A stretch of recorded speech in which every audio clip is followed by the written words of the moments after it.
Kenapa banyak kiai yang ceria? Karena tadi satu-satunya cara kita menandingi hegemoni maksiat adalah pembawa taat itu ceria. Karena orang itu mesti mencari kebahagiaan. Sebab itu para nabi itu mengajarkan agama ini dengan cara yang bahagia. Misalnya mangqala la ilaha illallah dakhalal jannah. Nabi tidak ngendikan gini, mangqala la ilaha illallah terus salatnya benar, puasanya benar, belajarnya benar, jadi kiainya benar. Wah itu kalau itu panjang sekali, banyak yang enggak masuk surga. Sementara kubu yang lain kampanye, sudah tenang bersama bapaknya di surga. Lah kita kampanyenya, pon salat ra mesti ditampa. Puasa ora mesti ditampa. Wis repot, syaratnya ditampa ikhlas wangel, kowe ora bakal iso. Berarti maknane kan ora bakal mlebu swarga. Akhirnya wong kan mikir, wis salat tetep ra swarga, puasa tetep ra swarga, mendingan ra salat. Jadi kita ini kan bersaing sama kampanye aku sebelah gitu. Makanya saya milih manhaj pokoknya Islam apik. Tapi bukan berarti saya menyepelekan aturan-aturan dalam sholat, karena yang kampanye itu sudah banyak. Biasanya kiai-kiai sing kereng kampanye tentang sing kereng-kereng. Itu saya manfaatkan ya sudah, itu bagian jenengan. Jadi orang itu harus mikir. Agama Kristen itu diterima di Eropa di mana-mana. Di antara sebabnya adalah karena orang dijamin masuk surga. Orang mau kayak apa faseknya tetap kalau mati bersama. Kita enggak, sudah kiai, sudah mulang terus masih didoain. Semoga amal baiknya diterima, amal buruknya masih ngeper apa? Sehingga Rasulullah, kalau kita meyakini syafaatul Rasulullah SAW, itu cara berpikir harus kita balik. Misalnya begini, wong Islam nakale ngono, penggaweane maksiat kok disyafaati Kanjeng Nabi kurang penggawean. Caranya berpikir jangan gitu. Kalau gitu kayak mari mangkal, wong nakale ngono kok untuk syafaati Kanjeng. Tapi cara berpikir gini, syafaatu Rasulillah itu wasi'ah, luas sekali. Syafaatu Rasulillah ghairu munhasirah, tidak terbatas. Syafaatu Rasulillah itu lebih sakti ketimbang dosanya umatnya. Semua ulama dulu kalau nyifati Allah juga gitu. Allahumma misalnya, maghfiratuka awsa'u min dzunubina. Ya, yang misalnya yang pakai mutakalim ya Allahumma maghfiratuka awsa'u min dzunubi wa rahmatuka arja intimin amali. Jadi jangan kitanya dulu. Kalau kitanya dulu kan nyifati kita dosa banyak. Itu sama ndak usah ngaku sudah tahu semua. Tapi nyifati pertamanya apa? Allahumma maghfiratuka awsa'u min dzunubi wa rahmatuka arja intimin.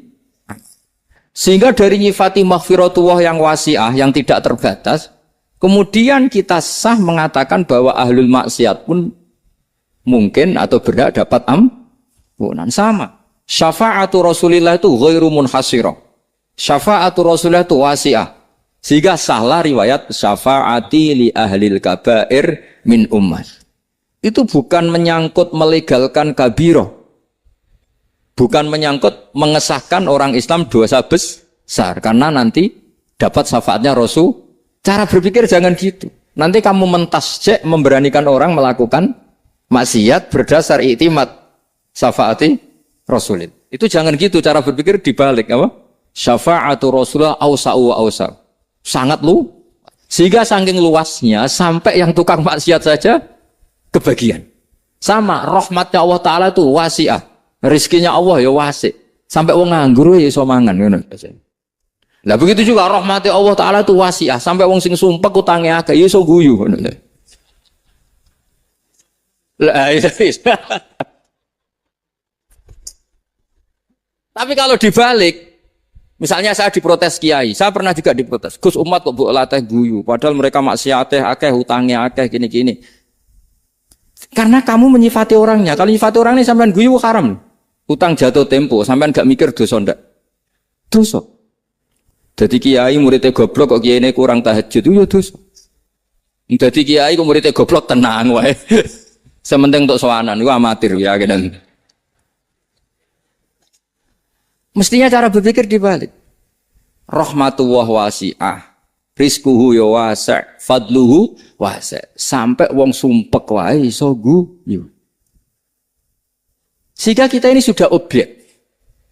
Loh, kita ini tidak subjek. Di alam raya ini kita tidak subjek, tapi apa? Objek. Makanya saya berkali-kali mengatakan, mbok kayak apa sumpeknya kita, tetap wong iso guyu. Karena apa? Allah mensifati dirinya wa annahu wa adhaka wa abka. Allah itu adhaka, zat yang memberi orang iso guyu. Wa abka lan zat sing maringi wong iso nangis. Karena sifatnya Allah Ta'ala pasti nafidah. Sifatnya Allah Ta'ala pasti terjadi. Dan kita objek. Makanya wong sumpah utangnya akeh. Bojo ora percaya, tangga ora percaya. Oh nak guyu banter-banter. Karena Allah itu adhaka, zat sing maringi guyu. Wa abka. Sudah presiden, sudah gubernur, sudah menteri. Nah Allah kepengen nangis, no yo nangis. Coba ngeluhnya apa kalau misalnya jenengan seorang mantan presiden atau mantan gubernur. Kadang anaknya calonan RT bo menang bunda. Ngeluhnya apa orang alim misalnya, alim alama, anaknya mau jadi jurumiyah raiso. Susah. Kaya raya anaknya jadi pasien, susah. Allah punya cara untuk abegah, untuk bikin orang nangis. Nah karena kita ini objek, pasti sesupuk apapun orang yang bisa tertawa, ya bisa nangis. Makanya banyak ulama yang enggak terlalu serius mikir agama ini. Bukan karena dablek, enggak. Karena Allah mensifati dirinya Al-Hadi, yang memberi petunjuk. Kita enggak ditunggoni Kanjeng Nabi, enggak ditunggoni Wali Songo, enggak ditunggoni para Alawiyyin yang dulu. Enggak ditunggoni Habib-Habib yang kayak Said Abdul Al-Haddad. Tapi karena Allah itu Al-Hadi, yang memberi petunjuk. Dan sifatnya Allah Ta'ala la bidda wa ayat takuna nafidah. Sifatnya Allah pasti nafidah. Amerika kayak apa liberalnya. Sekarang trennya juga banyak yang masuk Islam. Kampung-kampung pedalaman gak ada kiainya, cukup mudin. Kadang yang membawa agama itu orang yang ke situ mau nyari kayu. Orang di pedalaman Kalimantan, Sulawesi itu pertama itu nyari kayu. Tapi bawaan hidayat, lama-lama bikin masjid. Saya pernah di Korea, ke sana orang nyari uang. Niatnya juga nyari uang, tapi akhirnya tersiksa kalau enggak bikin masjid. Karena apa? Karena Allah itu Al-Hadi, zat yang memberi petunjuk. Nah, kamu tidak usah khawatir. Agama ini pasti jalan ila yaumil qiyamah. Karena Allah Al-Hadi. Sama. Mbok kamu umat mbok weden-wedeni kowe ku amalan ora mesti ditampa. Nek ora ditampa mlebu neraka. Ngono mulai ngaji ya tenang ae. Tenang, santai. Bahkan kadang bilang gini, Pak Yai tadi gak bener. Masa ngecap orang lebu neraka? Kita yang masyarakatnya gak tahu pintunya. Pak kayaknya tahu pintunya. Karena orang itu punya cara. Loh ya betul. Orang Bedui itu kalau ngaji sama Nabi itu lebih unik timbang yang soleh, timbang yang pinter. Sehingga banyak ilmu itu ditemukan dari orang Bedui. Karena cara berpikir itu aneh. Kalau orang soleh, orang waras kan berpikirnya ada aneh, standar. Jadi orang Bedui itu aneh. Pernah suatu saat Rasulullah itu khutbah cerita kiamat. Wah, dasarnya kiamat kayak apa? Semua orang diam nangis semua. Orang Bedui enggak, lebih cerdas.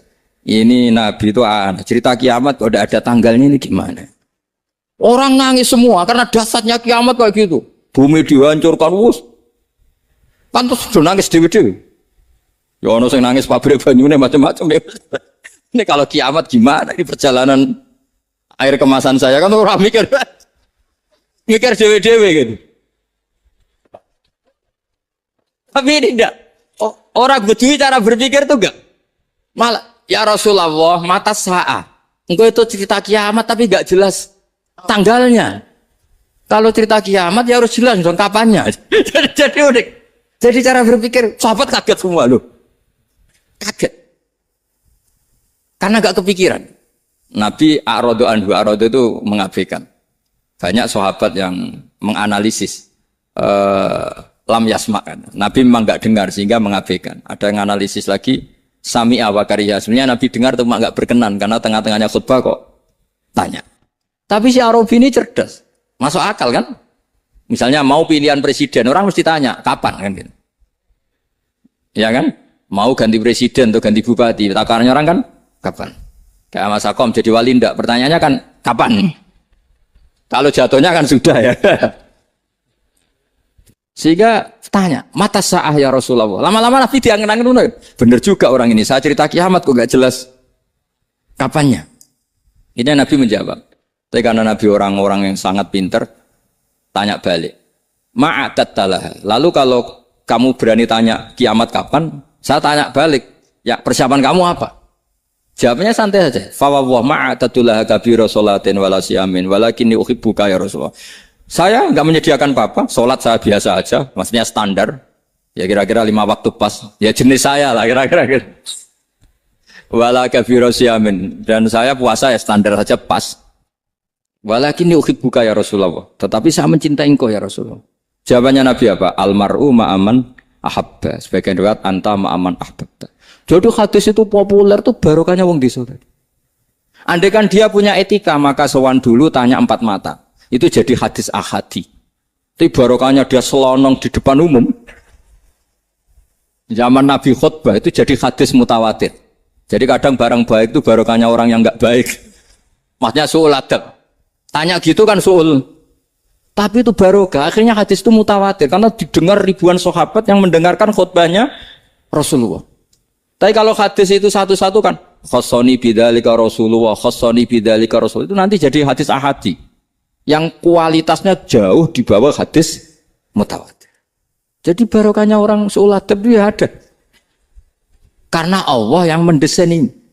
Akhirnya kata sahabat, kata Anas bin Malik, mereka itu mangkelnya bukan main sama Arabi tadi. Karena tanya enggak sopan sama Rasulullah. Tapi setelah Nabi jawab, Almar'u ma'aman habba, fama farihu bisyai'in farohahum bidzalika badal. Mereka enggak pernah senang dengan hadisnya Nabi, sesenang riwayat Almar'u ma'aman ahabba. Barokahnya Arabi. Makanya saya sebagai kiai ini, Bedui saya tak pertahankan ila yaumil qiyamah. Karena umat ini pernah terbarokai oleh orang apa? Bedui. Barokai suladab tadi. Jadi mohon ini supaya majelis ini kan majlisul iltorti Rasulullah, coba terlatihlah mengatakan Allah itu subjek, Allah itu al-fa'ilul mukhtar, Allah itu al-fa'ilul mukhtar, Allah itu yang menentukan alam ini. Dan Allah mensifati dirinya wa annahu huwa adhaka wa abka. Allah itu zat yang memberi orang itu bisa tertawa. Dan Allah juga yang memberikan orang itu bisa menangis. Mbok kayak apa kamu neror umat? Wah, amal enggak mesti diterima gini-gini. Ternyata ning majelis nangis sih. Mulai guyu. Kadang guyu-guyune ngenyek tenane. Daripada apa ya agak-agak merodok orang yang dohirnya beda dengan batinnya. Enggak perlu distatuskan seperti itu. Ya sudah biasa saja. Jadi fi muqaddimihim, imam besar dalam manhaj ini namanya Abul Hasan apa? Asyadzili. Abul Hasan Asyadzili itu kalau ada orang tanya gini, Beb saya ini susah, sholat saya tidak mesti diterima Allah gini-gini, marah. Enggak usah. Kafa bika jazaan an radiyaka laka ahlan. Sudah kamu ditakdir pernah sujud itu sudah keren. Saya itu andaikan dapat kabar dari malaikat bahwa sholat kamu tidak diterima, saya tidak susah. Bukan karena sombong. Pernah ditakdir sholat sujud ning Allah itu keren. Kayak apa malunya kita ketemu Allah kemudian kita di bumi tidak pernah sujud. Makanya itu Abul Hasan Asyadzili kowe ora usah mikir sholat ditampa taro ora usah mbok mikir. Kowe ditakdir tau sujud itu hebat. Kafa bika jazaan an radiyaka laka ahlan. Cukup kamu mendapat balasan dari Allah, kamu pernah ditakdir sujud. Gak perlu ngaji alim alamas, gowo sawi ngalor ngidul jalalain keren. Paling gak malaikat pernah melihat kamu, gowo tak kitab kuwedi.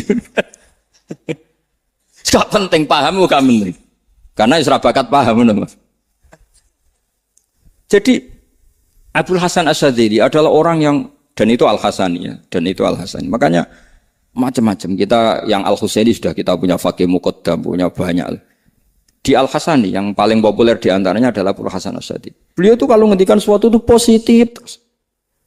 Termasuk itu ketika ada orang resah sholat saya diterima ndak, kata beliau, wes kowe sing sempurna, ditakdir tahu sujud. Saya itu sebetulnya kadang-kadang miris, wes sholatku tompo ta ora, tapi saya sangat sadili. Sangat-sangat sadili. Saya enggak pernah berdoa ya Allah, ibadah kami jenengan terima ndak, karena takut kalau doa gitu keterusan itu terus ditompo ora ya. Akhirnya keterusan gitu. Akhirnya ngenes. Masa orang pernah sujud ngenes? Lama-lama gini setan masuk. Apa artinya saya sujud ternyata gak diterima? Lu wong kawula kok iskal tentang pernah sujud. Itu kan ibarat gini, kamu ngasih uang sama orang tua kamu, misalnya Habib Soleh ngasih uang Habib Ali, terus apa artinya tak kasih, kemudian beliau tidak terima kasih, itu kan lucu. Terima kasih tidak terima kasih, seorang anak ngasih orang tua itu keren. Makanya saya bangga dengan Habib Soleh ketika beliau mengumrohkan Habib Ali, sudah mendaftarkan haji Habib Ali. Gak usah mikir diterima apa enggak. Wes keren, itu sudah perilaku yang keren, yang hebat. Makanya saya sering ada orang mau cerai tanya saya, Gus saya ini cerai gak, istri saya kurang ajar gini. Gak usah. Lha bojo kula judes. Wong di bojo iku wis keren. Paling gak kowe ra darani jomblo.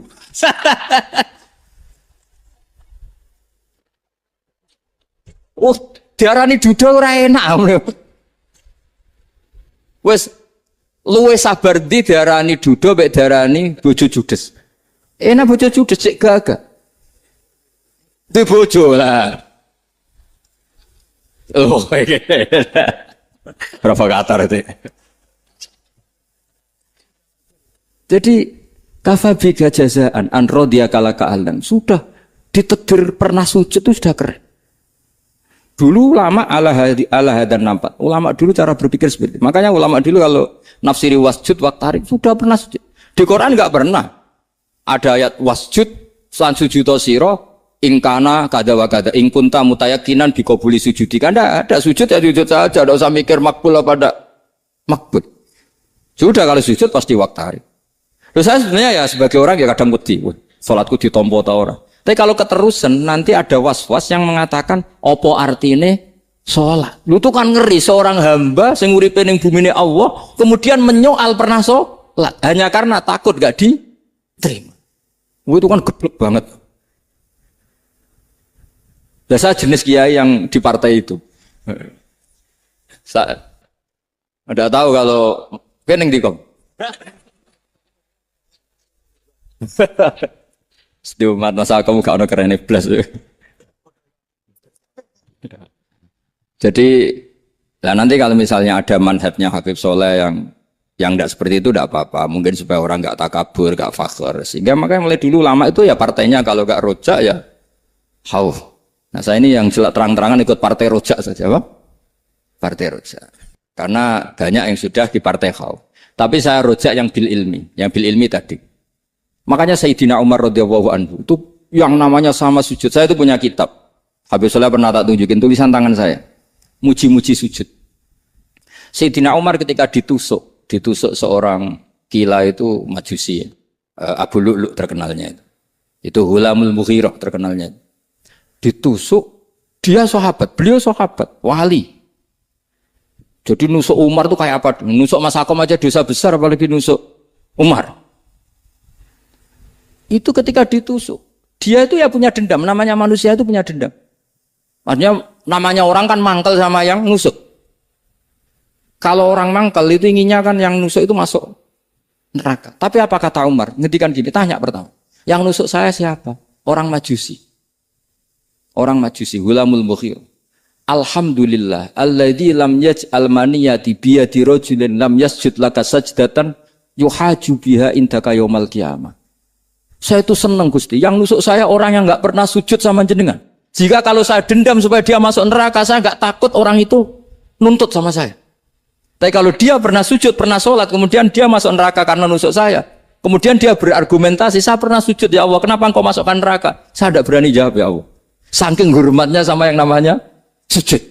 Jadi kamane dendamnya kesampaian cara Jawa ya. Dendam dengan tanda kutip ya, tidak makna semestinya. Jadi mangkel mbek sing nusuk nak mlebu neraka pantas wong ora tau sujud wae Gusti gitu. Tapi kalau pernah sujud, kemudian dia masuk neraka karena saya, bisa yuhajuni biha yaumal qiyamah. Jadi kayak apa sujud? Saya apa? Nabi itu kalau muji sujud sampai ngingetkan wa hatta takuna sajdatul wahidatu khairan minad dunya wa ma fiha. Nanti kalau kamu di akhirat ketemu Allah, kenangan terbaik kita apa? Di dunia pernah sujud. Keren aja. Cara ning pondok wis tau bayar seharian lho. Cara sowan kiai tau ngampopi Mas. Wis go jajan nih.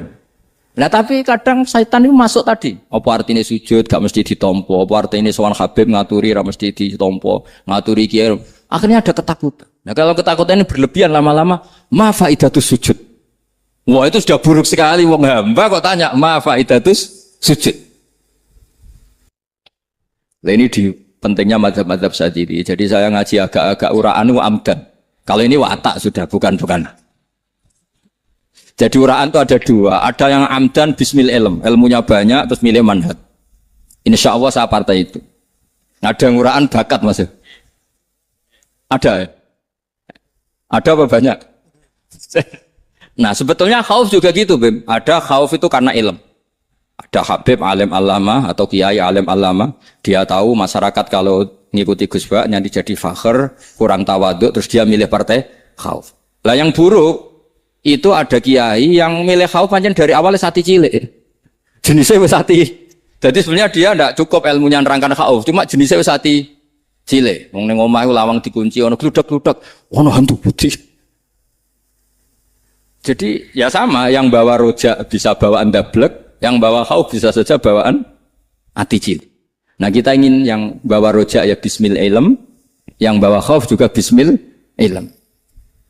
Ya ono teh Mas wong sing ati gede, pegane dua blek, tapi enggak bawaan rojak, memang bawaan dablek. Ada yang ati cilik tapi bawaan khauf. Jadi mengatakan khauf tapi sebetulnya bawaan ati cilik.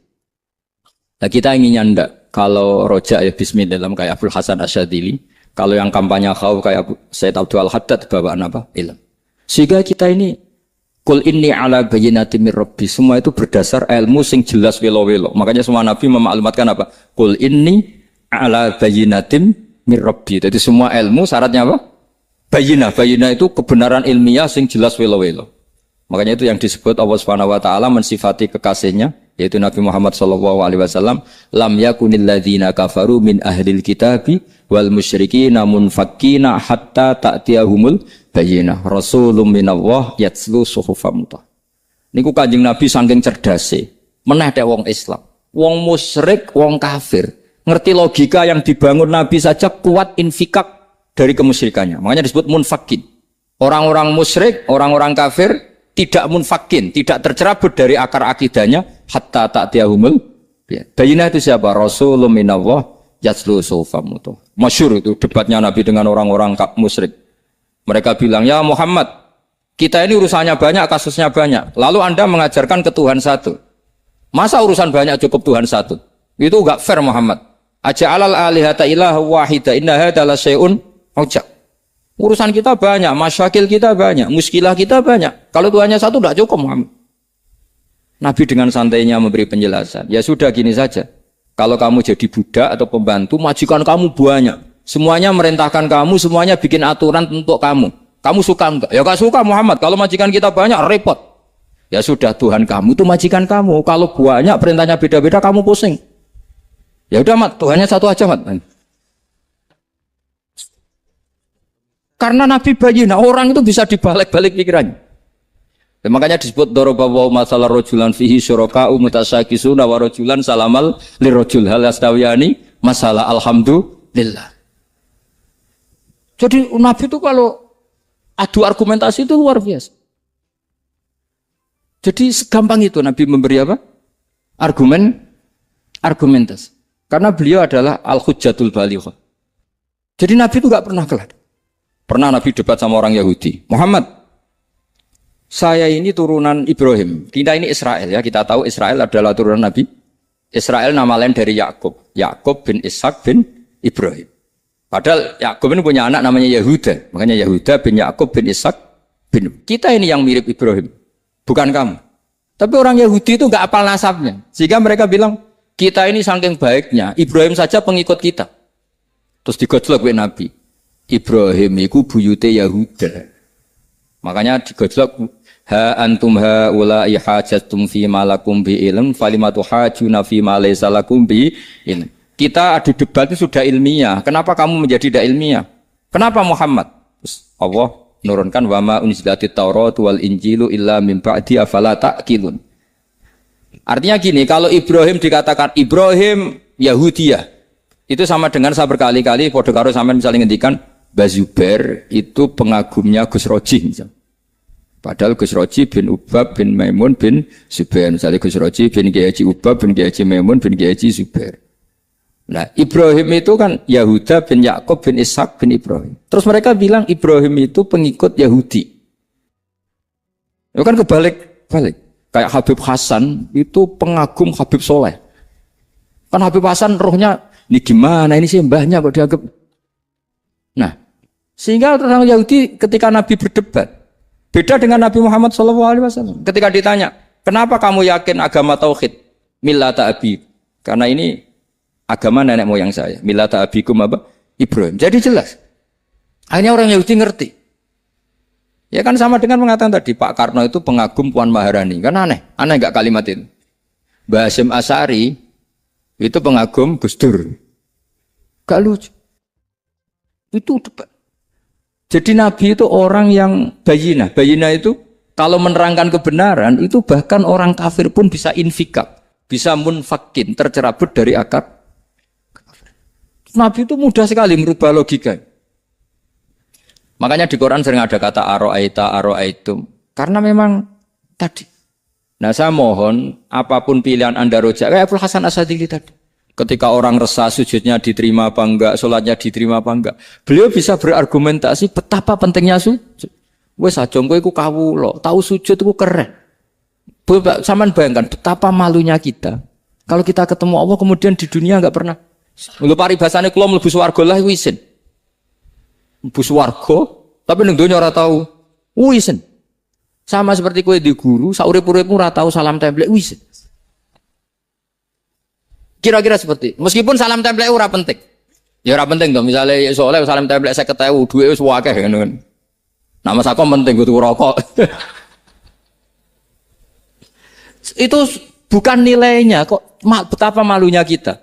Saya dulu mau sarang, andai kan tidak pernah khidmah sama, iya malu tenan sebagai apa? Santri. Makanya Sayyidina Umar ketika beliau dibunuh orang, itu pertanyaan pertama, dia pernah sujud enggak? Enggak pernah. Andai kan dia pernah sujud, maka saya tidak berani masukkan dia masuk neraka. Takutnya dia protes sama Allah, ya Allah saya pernah sujud, kenapa harus di neraka?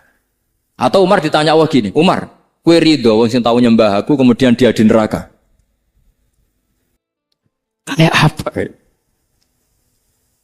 Jadi makanya Umar ketika wafat ketika alhamdulillah alladzi lam yaj'al maniyati biyadi rajulin lam yasjud laka sajda.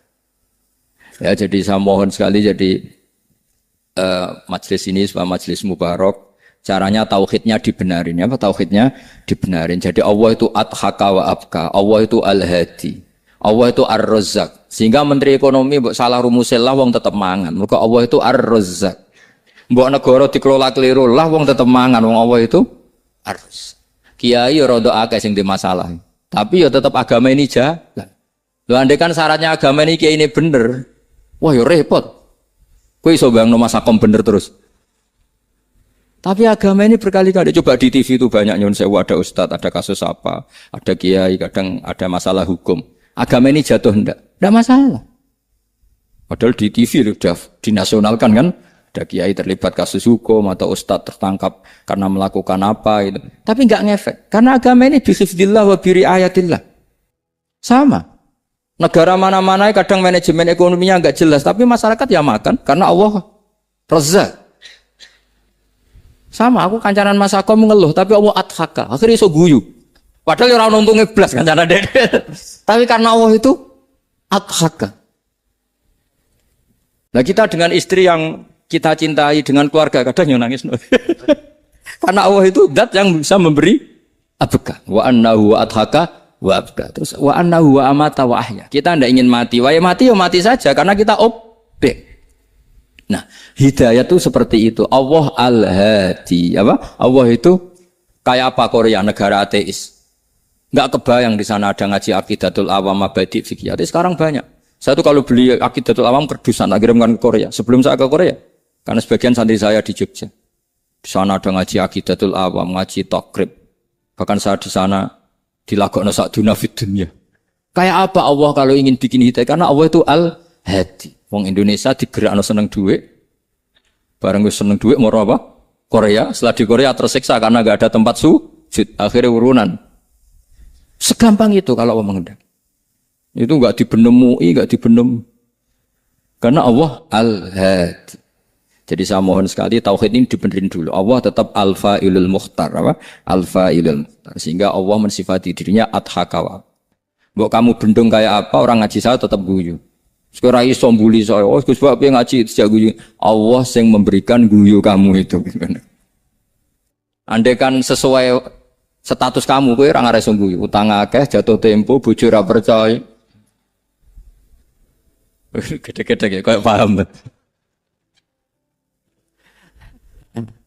Ya jadi ini tak izzatkan Jenengan saya ini tadi bawa kitab Fathur Rahman di Thalibi Ayatul Quran, mau tak kasihkan hadiah ke saya itu Umar Hafid sebagai penyempurna karena beliau sudah Al-Husaini. Semoga ini dapat barokahnya Al-Hasani. Ini dikarang oleh zurianya Abdus Salam bin Masis. Abdus Salam bin Masis adalah guru dari Abdul Hasan apa? Asyadili. Jadi kita tahu Sahibul Hikam Ibnu Athaillah As-Sakandari muridnya Abdul Abbas Al-Mursi. Beliau muridnya Abdul Hasan Asyadili. Beliau muridnya Abdus Salam bin Masis. Yaitu Alami Zada ini min dzurriyyati Abdus Salam bin Masis. Jadi ini Al-Hasan. Jadi ini sudah klub karena mulai dulu ya tradisinya gitu. Banyak sabaib ngaji barojak, bafadol. Nanti yang bafadol barojak yang ngaji Habib lagi. Seperti sanadnya Soleh di Sarang. Ya Soleh ngaji Mbah Mun. Tapi Mbah Mun ngaji Sayyid Alawi, Sadat ya. Ngaji Sayyid Zaini Dahlan. Nanti setelah Sayyid Zaini Dahlan ngaji Ajam lagi Usman Adim Yati. Jadi ya biasa mulai dulu silsilah ya seperti itu. Jadi seperti dulu Ibnu Abbas termasuk Qorobatu Rasulillah. Jadi dulu Qorobatu Rasulillah itu Bani Hasyim sama Bani Muttalib. Tapi kalau sekarang ya tentu para Sadat, para Habaib. Dulu biasa Ibnu Abbas ngaji ke Zaid bin Sabit. Itu Ibnu Abbas yang mencium tangannya Zaid bin Sabit. Tapi Zaid bin Sabit juga mencium tangannya Ibnu Abbas karena Qorobatu Rasulillah sallallahu alaihi wasallam. Jadi saya mohon semuanya itu insaf bil ilm ya, insaf bil ilm. Kayak tadi munfakina hatta ta'tiyahumul bayin. Jadi bayinah itu orang yang kalau menerangkan itu memberi penjelasan sing jelas welo itu. Itu siapa? Rasulun minallah yatslu suhufam mutahharam. Beri Al-Fatihah.